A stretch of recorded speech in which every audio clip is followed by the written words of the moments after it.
ఈరోజు అనుకున్నది అనుకున్నట్టుగా అనుకున్నంత జరిగింది. రేవంత్ రెడ్డి చంద్రబాబు అనుకున్నది అనుకున్నట్టుగా చేయించిండ్రు. తెలంగాణ ప్రజలు అనుకుంటున్నట్టే జరిగింది. తప్పకుండా రేవంత్ రెడ్డి సంక్రాంతి కానుకగా చంద్రబాబుకు గోదావరిని అప్పచెప్తాడని చెప్పి అనుకుంది ఏదో జరిగిపోతూ ఉంది. ఎంత దౌర్భాగ్యం అంటే వాస్తవానికి ముఖ్యమంత్రులు, ఉప ముఖ్యమంత్రులు, మంత్రులు కోర్టులకు పోయి అక్కరలేదు. వీళ్ళు చట్టసభలలో చేస్తే చాలు పనులు. కోర్టులకు వకీలు పోతారు, న్యాయవాదులు పోయి కోర్టులలో వకాలతులు చేస్తారు. మరి ఇక్కడ శాసనసభలోనే చెప్పరాని వాళ్ళు మేము పవర్ పాయింట్ ప్రజెంటేషన్లు ఇస్తామని చెప్పి ప్రిపేర్ కాకుండా వచ్చేటోళ్ళు అందరిలో మందిలో కూర్చున్నాక ఏం ప్రాజెక్టు గురించి ఉపన్యాసం కొడతా అని చెప్పి వచ్చాడు కూర్చొని బనకచెర్ల ఏ ఊర్లు ఉంది, గోదావరి మీద ఉందా, కృష్ణ మీద ఉందా, మూసీ మీద ఉందా, బాక్రానంగర్ మూసి మీదనే కట్టినరు అని చెప్పే ఈ మేధావులు, ఈ అపర మేధావులు వీళ్ళు కోర్టులో పోయే పని లేదు. ఎవరిని అమాయకులు చేద్దామని, ఎవరిని మోసం చేద్దామని, మేమేదో బాగా కొట్లాడినాం, అబ్బో మేము ఇక్కడనే కాదు కోర్టులలో కూడా మేమే కొట్లాడుతున్నాం అనిపిద్దామని తెలంగాణ ప్రజలు మోసం చేద్దామని పోతున్నారా? ఓ పనికిమాలిన పిటిషన్ తయారు చేసుకొని కోర్టు కూడా నవ్వేటట్లుగా తెలంగాణ ప్రజల ముందు పరువు తీసుకుంటుంది. కోర్టులో నిలబడిన పిటిషన్ వేసి మరింత బలహీనం చేయడం కాకపోతే రాష్ట్ర ప్రభుత్వాన్ని, తెలంగాణ వాదనను బలహీనం చేయడం కాకపోతే ఏం డ్రామా ఇది? కోర్టు ముందట పిటిషన్ నిలబడదు, మనం రాసేదనే సంగతి కూడా తెలియదన్నట్ట. అంత అమాయకులు ఉన్నారా? ఇప్పటివరకు ఏ పిటిషన్ కూడా అట్లా జరగలేదు కదా. కోర్టులో పిటిషన్ వేస్తే కోర్టు అనుమతించి కావాలంటే ఆ తర్వాత ఇద్దరు పార్టీలు ఒప్పుకుంటే ఉపసంహరించుకున్నారు గతంలో. ఎప్పుడైనా ఇద్దరు అంగీకారం మేరకు మేము బయట మాట్లాడుకుంటాము అని అంటే ఉపసంహరించుకున్నారు కోర్టు అనుమతిస్తే. కానీ మీ పిటిషనే చెల్లదు పొమ్మని ముఖం మీద కొట్టేటట్లుగా ఇంత అధ్వాన్నమైన బలహీనమైన పిటిషన్ తయారు చేసి వాదనను పెట్టి తెలంగాణకు ద్రోహం చేయడం కాకపోతే ఇంకేంది ఇవాళ కాంగ్రెస్ ప్రభుత్వం చేస్తున్న పని? ఎందుకు ఇంత ద్రోహం చేస్తున్నారు? దీని వెనకాల ఇంకా దీన్ని మించిన ప్రయోజనం ఏముంది? గోదావరి నీళ్ళు, కృష్ణ నీళ్ళు అనేవి రాష్ట్ర ప్రయోజనాలు, ప్రజల ప్రయోజనాలు. కానీ వీళ్ళ రాజకీయ ప్రయోజనాల కొరకు గోదావరి కృష్ణలను తాకట్టు పెడుతున్నారు. గోదావరి కృష్ణలను అంపజెప్పి వీళ్ళు పదవి నిలుపుకోవడం కొరకు, వీళ్ళ మీద కేసులు రాకుండా చేసుకోవడం కొరకు కేంద్రం నుంచి, బీజేపీ నుంచి వీళ్ళ తోలు కాపాడుకోవడం కొరకు, స్కిన్ సేవింగ్ కొరకు చేస్తున్న దుర్మార్గం ఇది. చంద్రబాబు నాయుడు కనుసన్నల్లో, మోడీ కనుసన్నల్లో వాళ్ళను సంతోషపరచడం కొరకు, వాళ్ళని సంతృప్తిపరచడం కొరకు చేస్తున్న దుర్మార్గం ఇది. ఇట్లా పోతుంది ఒక పిటిషన్ ఊరికనే. కొట్లాడిన తర్వాత మెరిట్స్ మీద పోతే వేరు. కానీ మీ పిటిషన్కి అర్హతే లేదు అని తీసి ముఖం మీద కొట్టి పంపించింది సుప్రీంకోర్టు. ఇంతకు మించిన సిగ్గుమాలింది ఇంకొకటి ఉండదు రాష్ట్ర ప్రభుత్వానికి. మెరిట్స్ మీద అవుతాయి, మెరిట్స్ మీద తీర్మానాలు వస్తాయి, తీర్పులు వస్తాయి, అది వేరు. ఈ పిటిషనే చెల్లదు అని చెప్పడం అంటే ఎంత బలహీనంగా ఉన్నట్టు మీ ఆర్గ్యుమెంట్. తెలియక చేసిన పని ఇది. అడ్వకేట్లు అట్లా చెప్పరు ఎప్పుడు. క్లయింట్ ఏం చెప్తాడో ఈయన చెప్పమన్నది మాత్రమే చెప్తారు. ఇందులో అడ్వకేట్ తప్పు ఉండదు నాకు తెలిసి. రాష్ట్ర ప్రభుత్వం దేని మీద పొమ్మన్నదో దాని మీదనే పోతారాలి. ఆయన ఫీజు తీసుకున్న తర్వాత ఏం వాదిస్తే మనం ఏం చెప్పమంటే అదే చెప్తాడు కోర్టులో.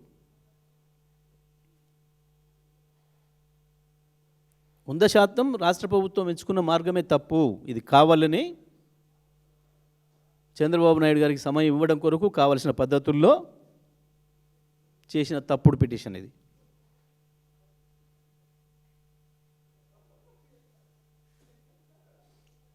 నిజమే, పోయేటప్పుడు అంగు హార్బలంతో పోయిండు మంత్రి గారు లోపలికి. వచ్చేటప్పుడు ఎందుకో ముఖం చూపించలేదు మీడియాకు, ఎందుకో చెప్పలేదు బయటకు వచ్చి. ఏం కారణం చేత పోయింది, ఎందుకు చెప్పలే? దేనికి చేస్తున్నారు ఈ హడావుడి ఎంత? పోయినప్పుడల్లా 2-3 మంత్రులు సుప్రీంకోర్టుకి ఏమవసరం? ఒక అధికారి పోతాడు, సెక్రటరీ పోతాడు, లేదా ఇంకా ఆయన తర్వాత అధికారి పోతాడు. అవసరమైతే అడ్వకేట్ రమ్మనంటే ఏదన్నా మెటీరియల్ అందుబాటులో కావాలనుకుంటే.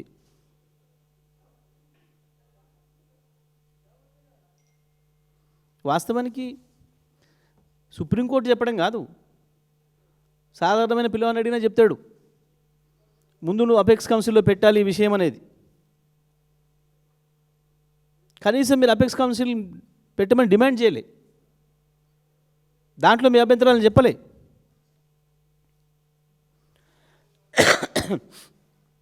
మిగతా రాష్ట్రాల సంగతి పక్కన పెట్టండి.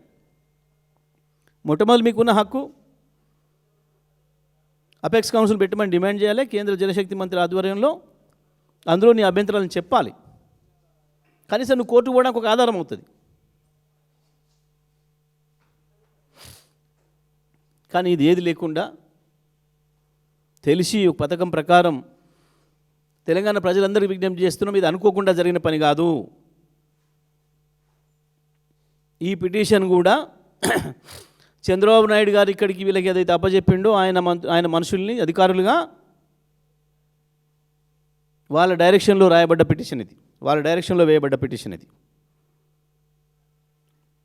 పూర్తిగా దీని డ్రాఫ్ట్ కూడా చంద్రబాబు నాయుడు గారు మనుషులు చేసి పంపించిన డ్రాఫ్ట్ తనకు అనుకూలంగా.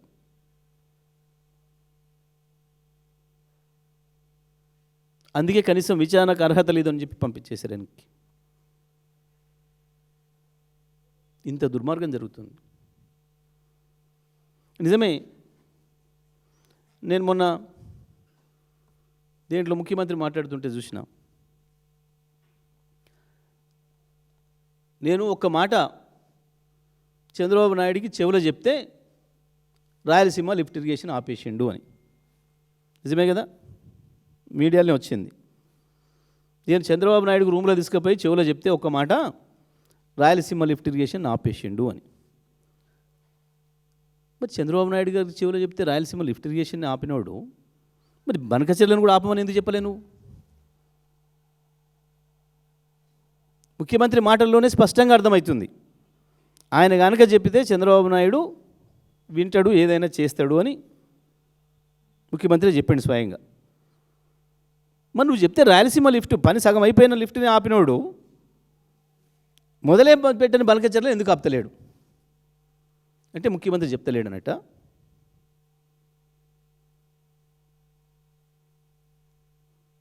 ఉత్తమ్ కుమార్ రెడ్డిని ఉల్లు బనాయించడానికి పంపిండా సుప్రీంకోర్టుకు?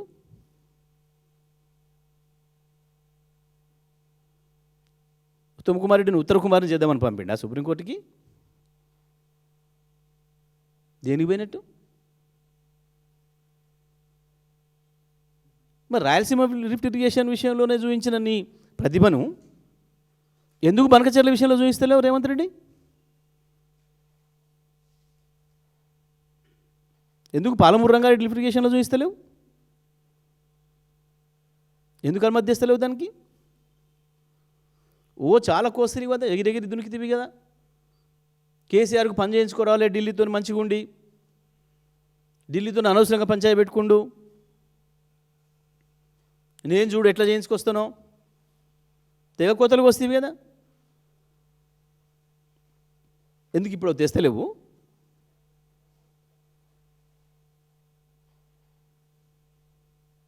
ఎందుకు వస్తలేవు కృష్ణా గోదావరిలో మీ అనుమతులు? ఎందుకు ఆగుతలేవు చంద్రబాబు అక్రమ ప్రాజెక్టులు?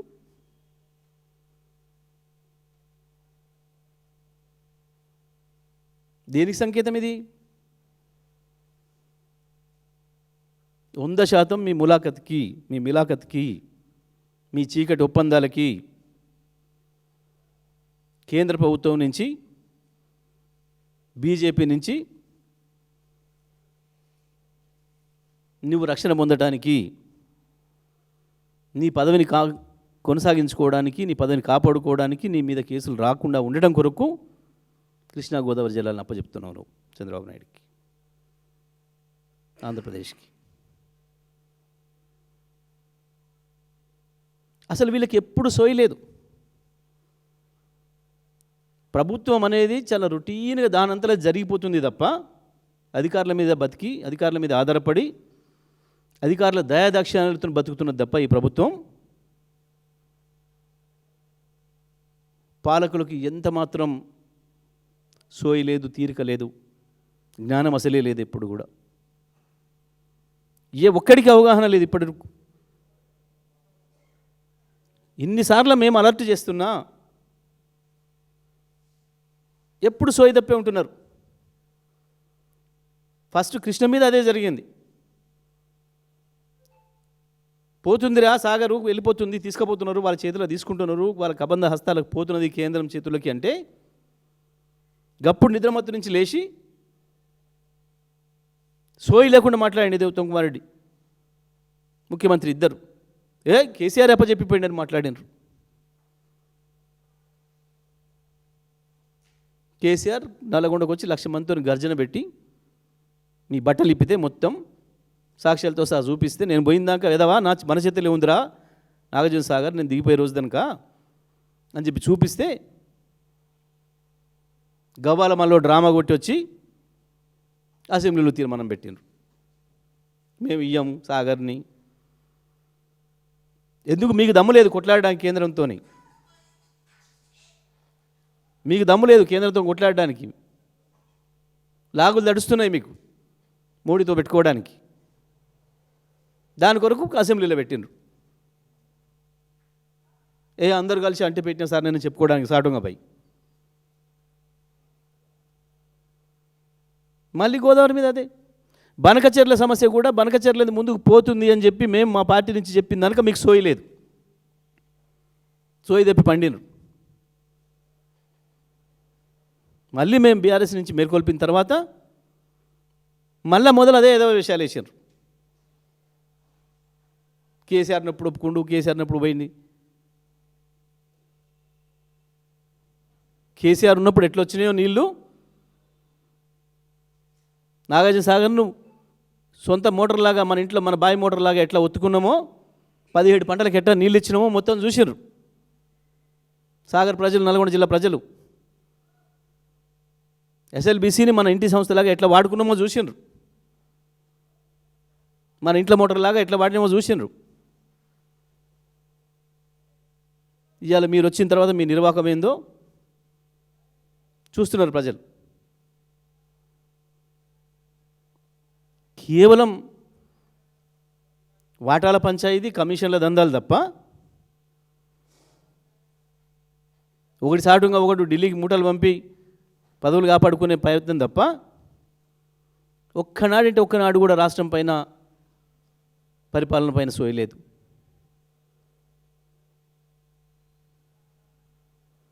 కేవలం ఒక పోలీస్ డిపార్ట్మెంట్ అడ్డం పెట్టుకొని బతుకుదామని చూస్తున్నారు. ఎవడన్నా ఎదురు మలితే, ఎవడన్నా మాట్లాడితే కేసు పెట్టి లోపడేసి భయపెట్టిస్తాను, చిల్లర పాతకాలపు అలవాటు. ఎప్పుడో పోయింది అది. ఈ పోలీసులకు భయపడి, ఈ దానికి భయపడి ప్రజలు దాచుకునే పరిస్థితులు ఏం లేరు.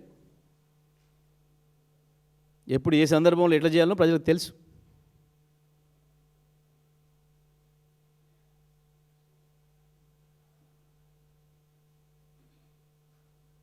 మీరెంత దుర్మార్గంగా ప్రవర్తించినా, ఏదో ఎదురుదాడి చేసి ఇష్టం వచ్చినట్టు నోటుకొచ్చిన అబద్ధాలు చెప్పి ఏదో ప్రజలు చూపి మోసం చేస్తామని చెప్పి మీరు అనుకున్నా, మీకు మీరు మోసం చేసుకోవడం తప్ప ఎవరిని మోసం చేయలేరు.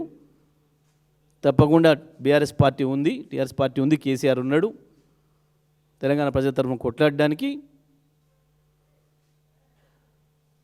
ఎక్కడనో ఆకాశంలో ఉందనుకున్న తెలంగాణ తెచ్చిన కేసీఆర్కి ఇప్పుడు ఇటువంటి ఎదుర్కోవడం కష్టమేం కాదు. కాకపోతే మీరు దొంగలు వాళ్ళ చేతిలో ఉన్నారు. పేరుకు మీరు మన ఇంటిలో కనపడ్డా మీరు వాళ్ళ చేతిలో ఉన్న ఆయుధాలు, శత్రువు చేతిలో ఉన్న మీరు ఆయుధాలు.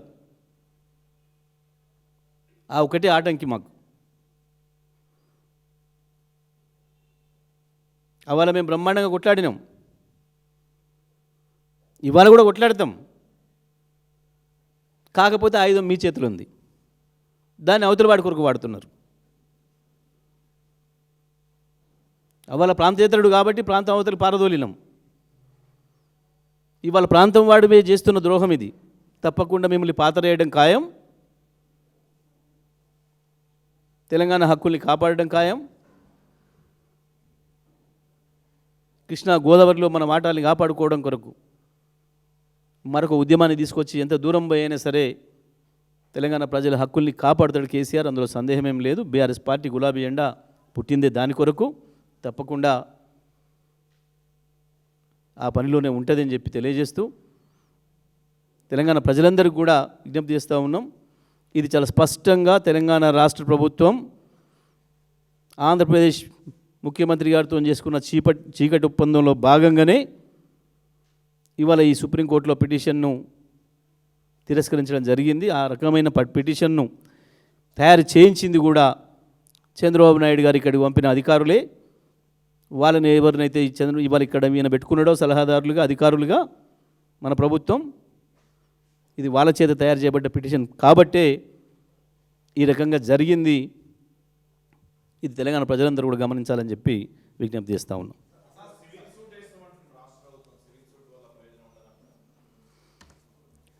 ఇక మనకు స్పష్టంగా అర్థమైపోయింది ఇవాళ ఏం జరుగుతుందో.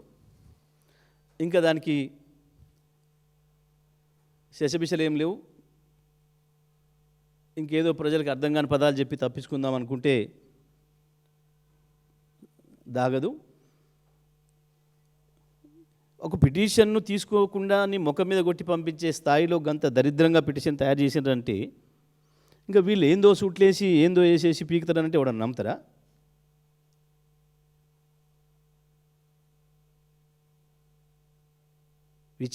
విచారణ అర్హత లేని పిటిషన్ వేసినంటే ఇవాళ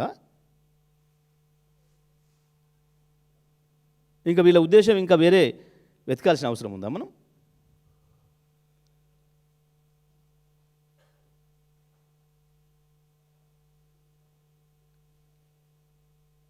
ఇదంతా కూడా ముందు జరిగింది స్క్రిప్ట్ ప్రకారమే జరుగుతుంది. ఆంధ్రప్రదేశ్ ప్రభుత్వానికి ఏం కావాలనో అది పద్ధతి ప్రకారం జరుగుతుంది. ఇవాళ వాస్తవానికి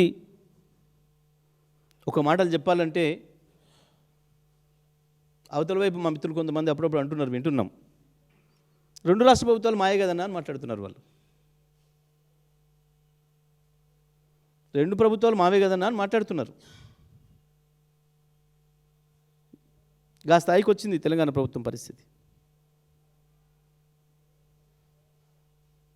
ఢిల్లీలో పోయినా అదే మాట్లాడుతున్నారు, బార్డర్ దాటితే కూడా అదే మాట్లాడుతున్నారు.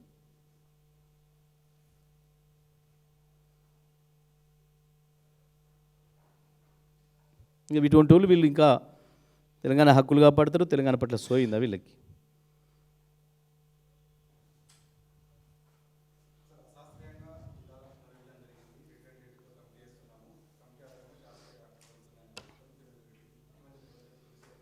ఇది శాస్త్రాలు చదువుకున్న ముఖ్యమంత్రి,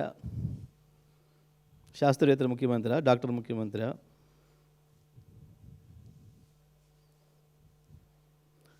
ఆ ఉపన్యాసంలో ఒకటే విషయం కరెక్ట్ చెప్పిండు. నువ్వు బిల్డింగ్కి ఎంత పర్మిషన్ తీసుకొని ఎంత కట్టవచ్చు, ప్లాట్లు ఎన్ని కొనుక్కొని ఎన్ని ఎకరాలు అమ్ముకుంటే ఎన్ని ఎకరాలు కొంటే ఎన్ని ఎకరాలు అమ్మవచ్చు అనే విషయాలు చాలా బాగా చెప్పిండు. చూసినావు, గది ఒక్కటి మాత్రమే వచ్చు ఆయనకి. ప్లాట్ ఇద్దాం దాని తప్ప ఇంకోటి తెలియదు. అది చాలా బాగా చెప్పిండు, చూసిన విన్నా నేను. వాస్తవం నాకు దాంట్లో నాలెడ్జ్ లేదు కాబట్టి ఆయన చెప్పిందే గొప్ప అనుకుంటున్నట్టున్నాను నేను కూడా మరి. ఎందుకంటే నాకు నాలెడ్జ్ లేని సబ్జెక్ట్ అదొకటే, ఆయనకు ఉంది అదొకటే.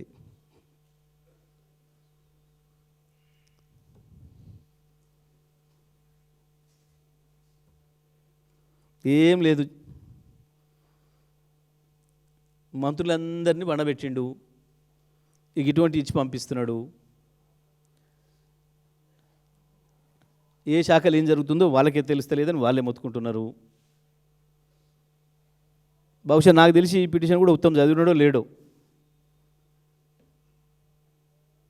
ఎందుకంటే వీళ్ళ గురువుగారు ఈయన పంపుతాడు, ఈయన అధికారులకు ఇచ్చి అటు పంపుతాడు.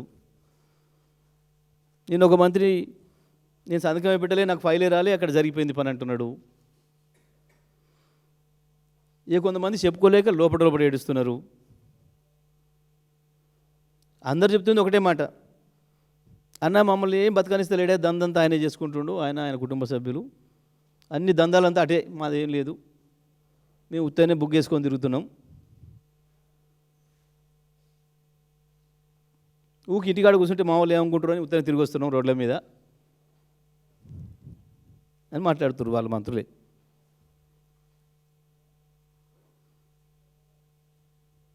ఎవరికి ఏ సోయి లేదు, ఎవరికి ఏ శాఖ పట్ల పరిజ్ఞానం లేదు. 2 ఏళ్ళైనా ఎవరు కూడా దాన్ని పెంచుకునే ప్రయత్నం కూడా చేయలేదు. అసలు వాళ్ళకి సోయి ఉంటే కదా మొదలు ప్రజల కొరకు పనిచేయాలన్న ఆలోచన ఉంటాయి కదా మొదలు. ఎవడు పోయినా ఏమొస్తుంది దీనిలో అని అడుగుతున్నట్టు. సార్ ఇగో ఇది ఇట్లా అవుతుంది అని ఏదైనా కొత్త ప్రాజెక్ట్ చెప్దామని చెప్పి ఎవడన్నా పోతే గది కాదా మాదేందో చెప్పరాదిరి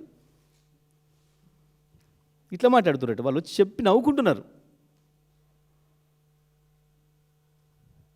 కొంతమంది ఎన్ఆర్ఐలు వస్తున్నారు, పాపం వాళ్ళు అక్కడి నుంచి ఎంతో తాపత్రయపడి వస్తారు, ఏదో చేయాలి మనం ఈడ సేవ అని చెప్పి ఏదో ఈ ప్రాజెక్టు ఆ ప్రాజెక్టు ప్రజలకు పనికొచ్చే ఏదో అని తీసుకొస్తారు. కొంత ఎడ్యుకేషన్లు కావచ్చు, ఇంకో దాంట్లో కావచ్చు.